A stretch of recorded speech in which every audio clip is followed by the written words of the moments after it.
We bow our heads in shame for our country.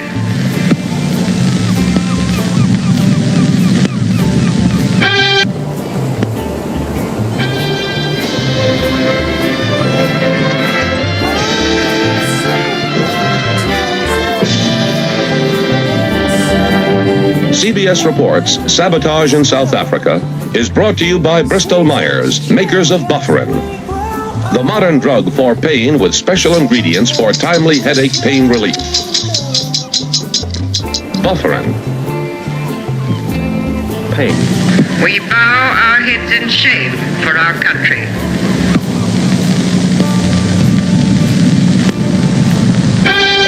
The idea of freedom has not yet come to this last remaining bastion of white supremacy in Africa.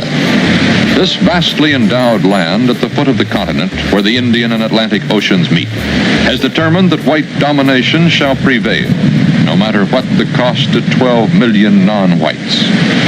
This separate nation is by far the most western, most industrialized, most economically stable nation on the African continent.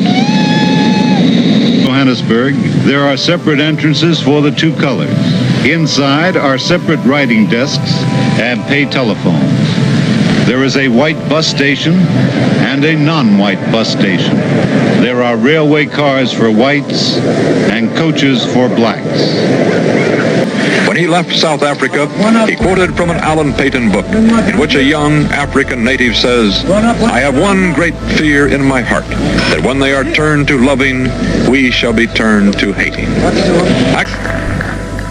Botha, chief of state of a pariah, an outcast nation, is determined to adjust. We must adapt or die, he says. The we he speaks of are these men at the annual Congress of the National Party. For 40 years, they have dominated South African politics, as stiff-necked a group of backwoodsmen as you will find anywhere, yet Botha brought them around. You are said to be a blind party man, one of the architects of apartheid, and now you seem determined in many ways to dismantle apartheid, the overt signs of apartheid. What caused this change in you?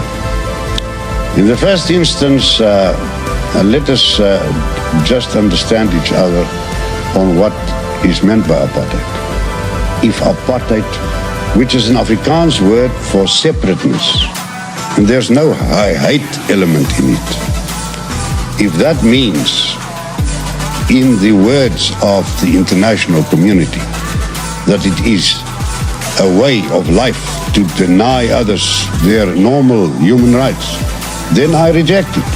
And I've always rejected it. There has not yet been a single successful black-dominated multiracial democracy in Africa. Not a popular view, but a bitter fact. As South Africa's wild game is contained in a special preserve, so are most of the people.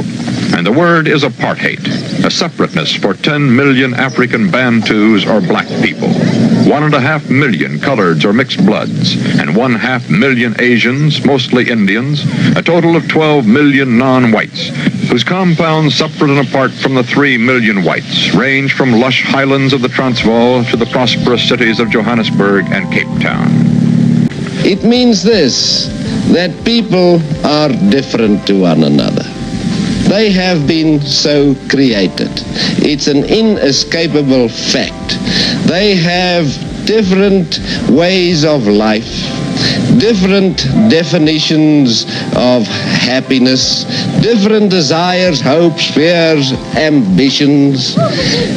And this difference is good. It's not bad, as the egalitarians want us to believe, because difference impinges on difference and promotes evolutionary growth. We make the claim that we should be allowed to follow our policy to its logical conclusion, because we think it is not only a sound policy, it is also ethically a justifiable policy, and that this relationship which we are establishing between peoples of different races, different colors, different standards, is one which could also very usefully be followed in other The non-whites.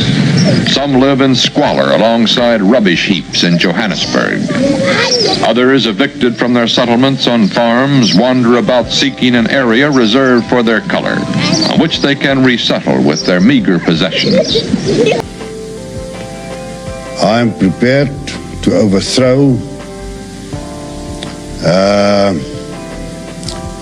measures of the past which are not necessary for the protection of my right to self-determination. Can you envisage a day in which there will be full equality for blacks in this country? Not in the sense that it is being applied in many African states.